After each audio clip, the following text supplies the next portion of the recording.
Hello friends, welcome my YouTube channel success of English literature में आपका बहुत बहुत स्वागत है। तो आज का टॉपिक है जो हम बात कर रहे हैं the poetry of the actual life, मतलब कि हम वास्तविक जीवन की कविता के बारे में आज हम बात करेंगे। The prevailings mode of the first quarters of the century was the characterized by the poetry of the actual life as expressed by W.B. Yeats, Thomas Hardy and Robert Frost. तो क्या कह रहा है यहाँ पर, सदी की पहली तिमाही की प्रचलित विधा की विशेषता, पहली विधा की जो विशेषता है, पोएट्री ऑफ एक्चुअल, अभिनय जीवन की जो कविता है, actual life as expressed by, जैसा कि W.B. एड्स और थॉमस हॉर्डी, रॉबर्ट फॉस्ट ने क्या किया था, इसे व्यक्त किया था। किसने? सदी की पहली तिमाही की जो the prevailing mode of the first quarters by the century, मतलब क्या कह रहा है कि सदी की पहली तिमाही की प्रचलित विधा की विशेषता, सेंचुरी ऑफ वाज कैरेक्टराइज्ड, विशेषता poetry of the actual life, मतलब कि एक्चुअल लाइफ की जो कविता है वह जीवन की जो कविता थी, जैसा कि द एक्सप्रेस्ड बाय द, जैसा कि W.B. Yeats, Thomas Hardy and Robert Frost ने व्यक्त किया था।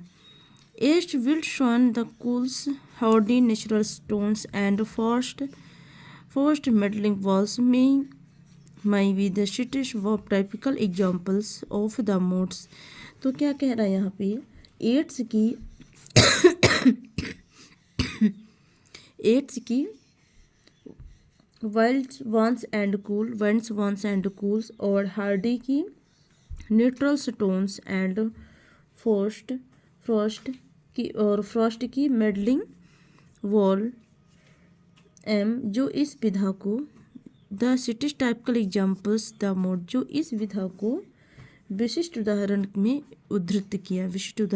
वृद्धित किया। माई B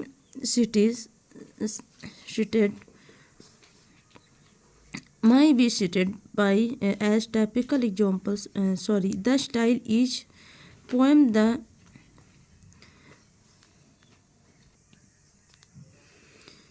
style is the poems colloquials given in impression by the slight height and slight talk। तो क्या कह रहा है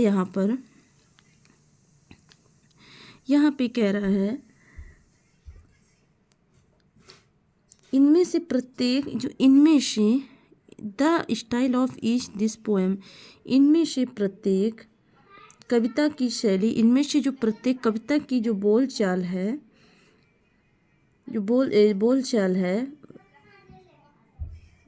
जो इनमें से प्रत्येक कविता की जो शैली है वह बोलचाल है, और जिसमें थोड़ी बड़ी हुई बातचीत कविता का आभास होता है, बड़ी हुई बातचीत कविता का आभास होता है। The mood the reflective but the poems build of the agreement. तो क्या कह रहा है यहाँ पर, मनोदशा जो चिंतनशील है, the mood off the reflective, तो जो दो मनोदशा है वह क्या है, चिंतनशील है, लेकिन बट द पोएम्स, लेकिन कविताएं किसी भी तर्क का निर्माण नहीं करती हैं। The but not build of not the agreement, लेकिन कविताएं किसी भी तर्क का निर्माण नहीं करती हैं। There is the a nostalgise backwards glance at the past of the actual human experience. तो क्या कह रहा है यहाँ पर, इसमें अतीत की ओर, क्या कह रहा है यहाँ पे कि इसमें backward the glance the past of the actual human experience.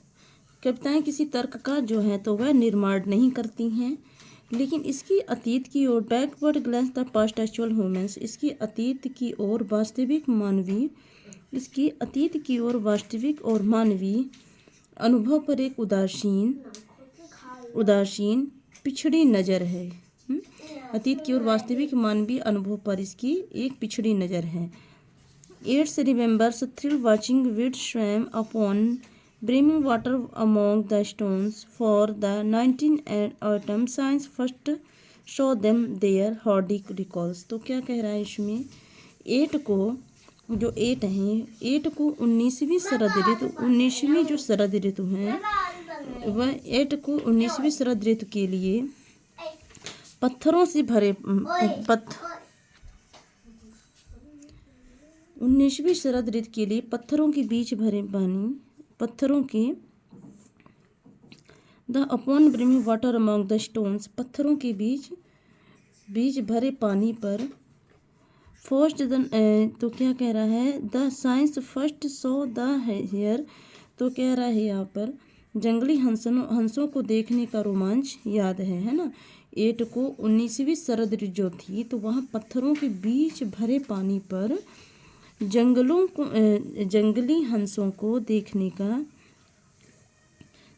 हंसों का remembers thrills the watching wild swam upon the brimming water among the stones. तो क्या कह रहा है यहाँ पर कि पत्थरों के बीच भरे पानी पर जंगली हंसों को देखने का रोमांच याद है। Science the first so then there, चूँकि वहाँ उसने पहली बार देखा था। हार्डी रिकॉल्स, हार्डी जो याद करती हैं। We stood by a pond their winter day and their sun was white a thought chidden by God and few leaves they lay on the starving sword। तो क्या कह रहा है यहाँ पे, हम उस सर्दी के दिन एक तालाब के किनारे खड़े थे, हम उस सर्दी के दिन उस तालाब के किनारे खड़े थे और सूरज सफ़ेद था, द सन वाज वाइट था, और सूरज सफ़ेद था। थॉट चिल्ड्रन बाई गॉड, मानो भगवान ने उसे बुलाया हो, और कुछ सूखी पत्तियाँ एंड फ्यू लीव्स ले ऑन द स्ट्रेविंग सोड, और कुछ सूखी पत्तियाँ भूसी घास पर पड़ी थी। First detail from memory how do and hid neighbours use repair will between their purports. तो क्या कह रहे हैं यहाँ पे, फर्स्ट ने स्मृति से विवरण दिया कि कैसे वह और उसका पड़ोसी अपनी संपत्तियों के बीच की दीवार को मरम्मत करते हैं। अब क्या कह रहा है यहाँ पर, I let my neighbours know behind in hill and on a day. तो क्या कह रहा है, मैंने अपने पड़ोसी को, I let my neighbours know behind the hills, मैंने अपने पड़ोसी को पहाड़ी से परे जाने की जानकारी दी। And on day meet to walk the line, और एक दिन हम लाइन पर चलने के लिए मिले। And set wall betweens and once against, हम एक दिन जानकारी दी और एक दिन हम लाइन पर चलने के लिए मिले और फिर एक बार हमारे बीच दीवार खड़ी कर दी गई, है ना। तो यह वास्तविक जीवन की घटना कुछ इस प्रकार से है, जो यहाँ पर ये जितने सारे पोएट्स थे, जिन पोएट्स का नाम है कि जैसे कि थॉमस हॉर्डी, रॉबर्ट फ्रॉस्ट ने व्यक्त किया था कि एड्स की जो वाइस वांस एंड कूल्स, और हार्डी की जो न्यूट्रल स्टोन्स, और फ्रॉस्ट की मेडलिंग वॉर्म, तो इसे उदाहरण के रूप में उद्धृत किया था।